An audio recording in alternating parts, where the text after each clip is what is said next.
Salut les amis de eSport TV, merci encore de la confiance renouvelée, merci de vous de like, merci de vous d'abonner, merci également de baisser des commentaires, un plaisir renouvelé chaque fois de partager des informations yi mbokki sénégalais fépp fu le mënti nekk 14 régions du Sénégal àdduna wërngal këpp ñi ngi leen di jaajëfal ñi nekk également ci lal hôpital yi ci kër di tëdd feebar yàlla na suñu am ñi nekk ci kaso yi nga xam ne erreur judiciaire ak génneel lu ñu deful moo leen fa yóbbu suñu borom tegaat leen ci yoonu dëgg dellu leen seen njaboot ñi dëddu àdduna également suñu borom xaleel àjjana fi daw si te yéex a ñu tas ñu ci barkeem également. On avance ensemble dans la magie de eSport TV, l'actualité en continu, les Lions du Sénégal en feu, championnat de France également, li nga xam mooy Premier League bi ak championship ñi ngi fay wane seen bopp kii nag di Krépin Diatta est buteur avec Sofiane Diop, Habib Diallo qui ouvre aussi son compteur et sans pour autant oublier Iliman Gaïndé Ndiaye qui également marque son premier but. Mais d'abord ki nga xam nag mooy De Sabre mi ngeen gis ni nekk aujourd'hui entraîneur du côté de Niort moom nag waa RD Congo ñoom ñoo déclaré ne moom mooy nekk seen sélectionneur daal di ko officialisé fekk nag waa Niort yëguñu si dara Niort nag ñoom démentir nañ lool nañ seen entraîneur mu waxu leen dara te loolu ñoom bu fekkee ne loolu am na te waxu leen ko dañ ko war a yóbbu fi ma xam ne doone benn. Pendant ce temps aussi meilleur buteur de l'histoire du PSG PSG bi nga xam ne nag mooy tenant du titre par rapport ak championnat du plutôt France bi. Donc Cavani mooy 200, Mbappé 171, Ibrahimovic top si 3e, Paoletta 4e, Neymar 5e par rapport ak saison bi di ñëw. Donc ñoom nañ jéem a battre record yi notamment kii di Kylian Mbappé dépense par coach diggante saison 2010-2011 ba léegi ñi nga xam ne ñoom ñoo ëpp li ñu dépensé en tant qu'entraîneur pour jënd Pep Guardiola moo nekk ci kaw topp ci Mourinho ak Ancelotti, Allegri, Simeone, Conte, Emery, Valverde entre autres ki nga xam ne aussi moom ngeen di gis nii donc di Islam Slimani moom gannaaw ba nga xam ne nag dafa dellu woon fa xam mooy ca Sporting dellu soit na du côté donc du championnat de France muy Brest daal nar a dem daal di fay jouer fekk fa nag ñi nga xam mooy copain Belaïli et aussi un certain Noah Fadiga dinañ dellu aussi pendant ce temps également Jordan Verretou moom xam ngeen ne il est officiellement joueur de l'Olympique de Marseille lii nag waa fédération française ak ligue française de football professionnel validé nañ li nga xam mooy licence am donc boo moytuwul demain mun na bokk sax ci groupe Marseille bi même bu fekkee ne jouewul. Du côté du Paris Saint-Germain aussi un joueur est parti du côté de l'AS Rome muy kii di Georginio Wijnaldum moom mi nga xam ne daaw yaakaar la woon mais mu ñoo nekk flop dañ ko àll nag équipe bi di AS Rome pour une année donc mu daal di fay dem xaatim contrat prêt donc la amul option d'achat pour l'instant donc gars yi ñu ngi doon xool ndax dañ koy diggante bi dañ ko ci inclure ou pas. Dries Mertens moom day dem aussi du côté de Galatasaray pour une année benn année la signé avec également beneen année en option wax naa leen ko donc moom nag aujourd'hui on lui a proposé un très très bon salaire benn moment ñu ngi doon wax naan Marseille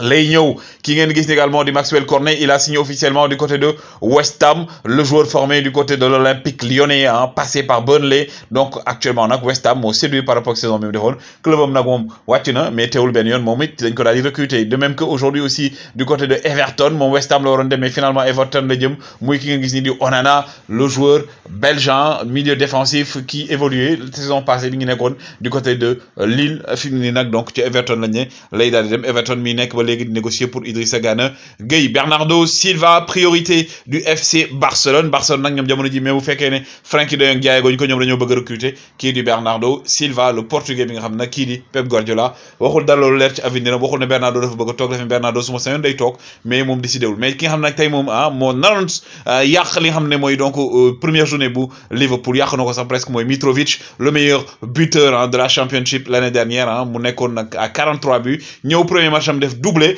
def loo xam ne kenn def ko fi mooy que ne tey dafa yéeg ci kaw kii di Trent Alexander-Arnold dugal mais Mitrovic na gars yi li mu def mu gën a yéeme loolu nañ ci dellu si tuuti parce que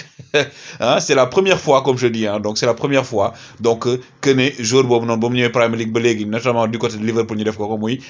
kii di Virgil van Dijk ba mu ñëwee Premier League ba léegi notamment di jouer Liverpool kenn musu ko woon duut donc c'est la première fois nag ñu daal di koy duut paajal ko ki ko def nag di Mitrovic le meilleur buteur du championship ñëwaat ren nag nekk li nga xam ne nag mooy actuellement meilleur buteur avec ses 2 buts. Tottenham tey moo joué moo dóor 4-1 mais ki nga xam ne mooy nag Pape Matar Sarr joué wul bokkul ci liste bi waxoon naa ne ko ne leen kii di Antonio Conte nee na Pape Matar Sarr du am temps de jeu bu bëri mais joueur la boo xam ne day compter ci moom actuellement nag Milan mi ngi ko bëgg mais moom ba léegi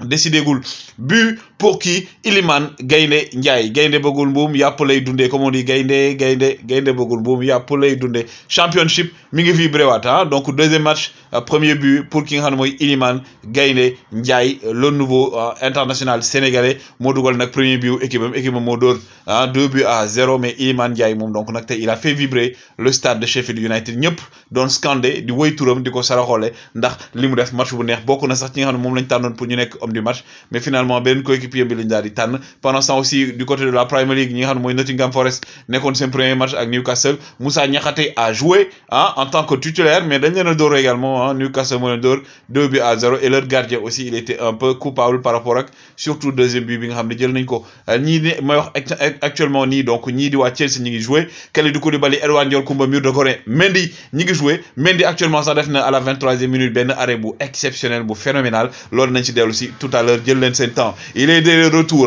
retour bi de kan de kii di Crépin Diatta 8 mois gars yi 8 mois juróom-ñetti weer le Crépin Diatta toogoon gars yi am blessure jusqu'au janvier waxoon naan ko benn moment dafa nekkoon stade de réathlétisation toog na 7 mois 8 mois soog a reprendre tey il était titulaire dans un système donc bi nga xam ne c'est un ancien entraîneur du côté de donc Bruges moo ko tegaat un 4-4-2 ngeen gis fi ñu def 4-4-1 la ñu def mais 4-4-2 le gars yi teg donc avec également Krépin Diatta donc nekk ci Eli il a marqué un but stratosphérique un but somptueux but bi daf may fàttali bi mu dugaloon 2019 ci Coupe d'Afrique bi Krépin Diatta presque la même chose le dugalaat tey donc c'est son fort Krépin Diatta bokk tey si joueurs yoo xam ne tey bu ñuy joxe homme du match moom la ñu war a jox homme du match il a fait vibrer aujourd'hui donc les stades de France notamment stade bu Strasbourg bi nga xam ne nag ñoom ñoo doon joué ak Strasbourg bu Habib Diallo Krépin Diatta qui a ouvert le compteur but à la 39e minute de jeu la daal di dugal donc nekk loo xam ne aussi lu ñu kontaan la soulagement la gis nañ ba mu dugalee ni mu doon yuuxu et tout son entraîneur également bi nga xam ne moo ko yoroon Bruges tey daf ko titularisé à la surprise générale ñax ñu bëri jàppoon nañu Crépin tey du nekk titulaire ci banc bi lay toog mais il est en train actuellement gars yi de faire un début de saison exceptionnel yi ñaan mu continuer parce que lui il veut s'ouvrir plutôt les portes de la Coupe du Monde Sofiane Diop également moom fan yëpp nekk woon titulaire bu benn moment ñu ne day dem aujourd'hui également il a été titularisé moom moo dugal deuxième but bu AS Monaco sans oublier également Habib Diallo actuellement l'homme fort gars yi l'homme fort de Strasbourg keroog seen match jongante xaritoo bi ñoom ak ki nga xam ne mooy Liverpool gis ngeen il a marqué aujourd'hui moom moo réduit score bi dugal na sax deuxième but bi mais malheureusement donc hors-jeu la donc il aurait pu marquer un doublé boo xam day tax ñu daal di tembo 2 bi partout mais loolu la mujjee et en attendant gars yi le fils de Khalilou Fadiga Noah Fadiga le joueur de Brest il va entrer également donc en liste nekk joueur boo xam dinañ ko suivre gars yi en attendant gars yi c'était les informations que je voulais vous donner nan ngeen gisee début de saison Krépin Diatta Habib Diallo Sofiane Diop Niakhaté et aussi le prometteur kii di Noah Fadiga woy leen di like woy leen di abonné on avance ensemble dans la magie de eSport TV gars yi ça se passe ici bu baaxee suñu borom la ak yéen bu bonee ci ñun la jaa ngeen jëf